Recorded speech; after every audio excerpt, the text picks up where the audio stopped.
बांग्लादेश और चाइना की मार्केट को भारत ने कैसे डेंट कर दिया है, आईएमएफ ने अगेन ऐसा कौन सा काम किया है, एयरलाइंस की फ्लाइट रोकने के बाद भारत को इंडियन एयरफोर्स को क्यों डिप्लॉय करना पड़ा, और इजराइल के डिफेंस एक्सपर्ट्स भारत से मिसाइल डिफेंस सिस्टम परचेज करने के ऊपर क्यों विचार करने वाले हैं। खबरें सारी हैं जो आपको मेन स्ट्रीम के न्यूज चैनल्स के ऊपर भी बिल्कुल भी देखने को नहीं मिलेंगी, इसलिए वीडियो को एंड तक देखिएगा। पहले बात करते हैं ईरान, इजराइल, अमेरिका और अब कतर की सिचुएशन के ऊपर। पहले अमेरिका ने ईरान की न्यूक्लियर साइट्स के ऊपर हमला किया, उसके बाद ईरान ने पिछले कल देर रात को कतर में स्थित अमेरिका के मिलिट्री बेसिस के ऊपर मिसाइल अटैक्स किए और भारत के विदेश मंत्रालय और भारत की सरकार ने पहले भी चुप्पी साधी थी एंड अभी भी भारत ने कोई भी कमेंट नहीं किया। अमेरिका ने जब न्यूक्लियर साइट्स के ऊपर हमला किया था उस समय दुनिया के तमाम देशों ने कमेंट किया था, लेकिन तब भी भारत सरकार ने कोई कमेंट नहीं किया था। और आज भी जब ईरान ने कतर के ऊपर हमला किया है, इस पर भी भारत सरकार या भारत का जो विदेश मंत्रालय है उसने कुछ कमेंट नहीं किया है। इवन भारत का पड़ोसी देश पाकिस्तान तक इन सारी सिचुएशंस के ऊपर कमेंट कर रहे हैं, लेकिन भारत इस समय बिल्कुल चुपचाप अपने लोगों को इवैक्यूएट करने के ऊपर नजर रख रहा है और आई थिंक यही सबसे सही स्टेप है। नेक्स्ट अपडेट आ रही है भारत की टेक्सटाइल एंड क्लोथिंग इंडस्ट्री को लेकर, और भारत ने अब बांग्लादेश, चाइना और पाकिस्तान की मार्केट में डेंट कर दिया है। रिपोर्ट्स आ रही है कि भारत के टेक्सटाइल एंड अपैरल इंडस्ट्री में इतिहास की सबसे बड़ी ग्रोथ देखने को मिली है। बांग्लादेश और कुछ हद तक पाकिस्तान और चाइना के कई सारे ऑर्डर्स अब भारत शिफ्ट हो रहे हैं। इसकी वजह से भारत में कॉटन की कंजप्शन यानी कि कॉटन की खपत काफी ज्यादा बढ़ गई है।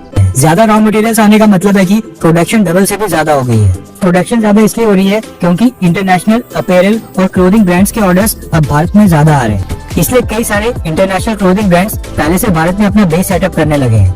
भारत के ट्रेडर्स का कहना है कि अमेरिका की अपैरल मार्केट 120 बिलियन डॉलर्स की है, जो आने वाले सालों के अंदर 200 बिलियन डॉलर्स को क्रॉस करने वाली है। भारत के पास इस समय अमेरिका की अपैरल मार्केट का 10 बिलियन डॉलर्स का शेयर है, जबकि चाइना के पास 30 बिलियन डॉलर्स का शेयर है, और अब बांग्लादेश के बाद हम चाइना के मार्केट शेयर को क्रॉस करने के लिए टारगेट कर रहे हैं।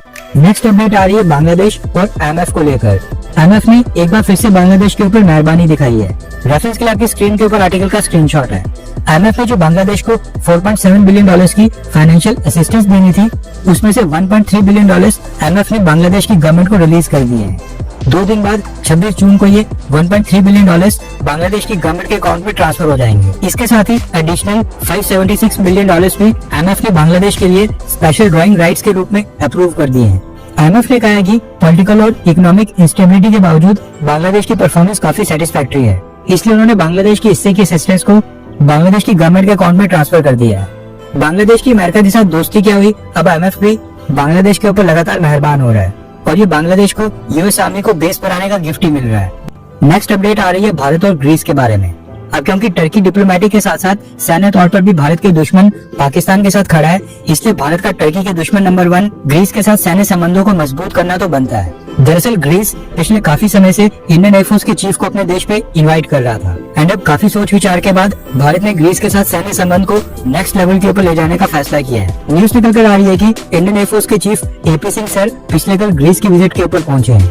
ग्रीस चाहता है कि इंडियन एयरफोर्स और ग्रीस एयरफोर्स आपस में ट्रेनिंग प्रोग्राम को शेयर करें। नेक्स्ट अपडेट आ रही है ईरान, इजराइल और भारत के ऑपरेशन सिंधु को लेकर। जैसा कि आपको पता चल गया होगा कि पिछले कल देर रात को ईरान ने कतर में स्थित अमेरिका के मिलिट्री बेस के ऊपर मिसाइल अटैक्स करके उनको टारगेट किया था। अब देखा जाए तो इजराइल और ईरान ये दोनों तो आपस में एक दूसरे के ऊपर पहले से हमले कर रहे थे, लेकिन ईरान ने जो कतर के ऊपर हमला किया, इसके कारण सिचुएशन काफी खराब हो गई है।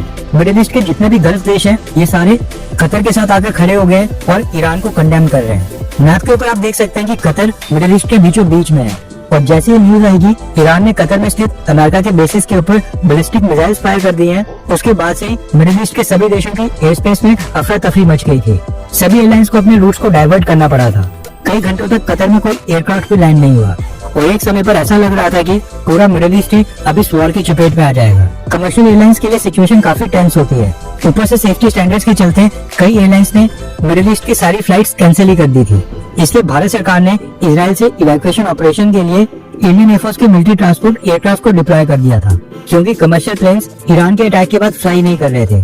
अब जो मिलिट्री ट्रांसपोर्ट एयरक्राफ्ट होता है वो मिलिट्री लेवल के हार्डवेयर, इक्विपमेंट और सोफिस्टिकेटेड सेफ्टी स्टैंडर्ड्स के कारण एक कमर्शियल फ्लाइट के मुकाबले काफी सेफ होता है। आपकी स्क्रीन के ऊपर कुछ विजुअल्स आ रहे होंगे जिसमें आप देख सकते हैं कि इंडियन नेशनल्स एक C-17 ग्लोबमास्टर के अंदर फ्लोर में बैठे हुए हैं और इन सबको भारत लाया जा रहा है। पिछले कल इंडियन एयरफोर्स के 2 C-17 एयरक्राफ्ट ने इवैक्यूएशन फ्लाइट की है। एक ने जॉर्डन बॉर्डर से इंडियंस को इवैक्यूएट किया है और दूसरे C-17 ग्लोबमास्टर ने इजिप्ट से भारतीय लोगों को इवैक्यूएट किया है। ये दोनों फ्लाइट्स भारत पहुंच गई हैं। और माना जा रहा है कि इजराइल से इवैक्यूएशन में इंडियन एयरफोर्स की और भी मदद ली जाएगी।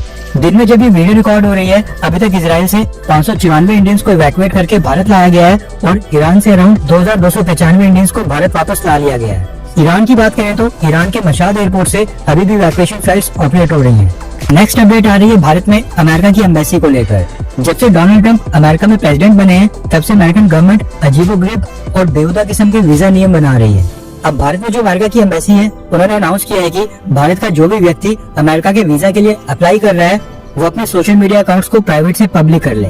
यूएस एम्बेसी का कहना है कि वीजा एप्लीकेशन के बाद उनकी टीम एप्लीकेंट का सोशल मीडिया अकाउंट भी और पूरी सोशल मीडिया प्रोफाइल्स को खंगालेगी और उस व्यक्ति के पॉलिटिकल और सोशल व्यूज जानने की कोशिश करेगी।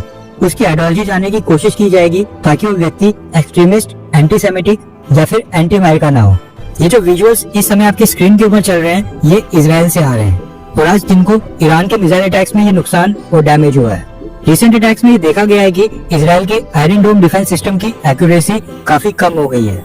इसके चलते इजराइल डिफेंस फोर्सेस के मिलिट्री बेसिस को प्रायोरिटाइज किया जा रहा है, जिसके कारण अब कई सारे प्रोजेक्टाइल्स इजराइल के अंदर सिविलियन एरियाज में जाकर भी गिर रहे हैं। सिविलियन इंफ्रास्ट्रक्चर को काफी नुकसान पहुंच रहा है और इजराइल के लोगों की कैजुअलिटीज भी हो रही हैं। इजराइल से आ रही विजुअल्स देखकर हमें इंडियन डिफेंस फोर्सेस के ऊपर गर्व होना चाहिए, क्योंकि पाकिस्तान के साथ भारत का हजारों किलोमीटर का बॉर्डर लगता है। लेकिन रिसेंटली जो भारत और पाकिस्तान के बीच क्लैशेस हुए थे, उनमें भारत के एयर डिफेंस सिस्टम और हमारी सेना ने पाकिस्तान की मिसाइल्स और ड्रोन्स को इफेक्टिव तरीके से न्यूट्रलाइज किया था, वरना भारत में भी बड़ा नुकसान हो सकता था।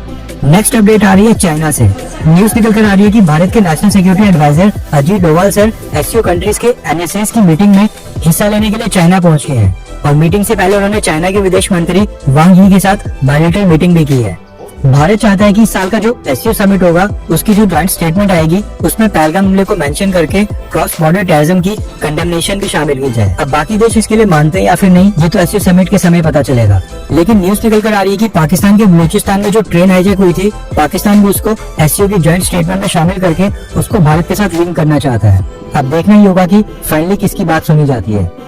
अगर आप चाहते हैं कि इंडियन अफेयर्स का सही और ऑथेंटिक एनालिसिस आप तक लगातार पहुंचे, तो इस वीडियो को लाइक करें और हमारे चैनल को सब्सक्राइब करके बेल नोटिफिकेशन ऑन करना मत भूलिए। आपका एक लाइक हमारे चैनल को ग्रो करने में काफी मदद करेगा और एक सब्सक्राइब ये सुनिश्चित करेगा कि आप किसी भी इंपॉर्टेंट अपडेट को मिस ना करें। अगर आपने हमारे चैनल को पहले से सब्सक्राइब किया है तो दिल से धन्यवाद। जय हिंद, वंदे मातरम।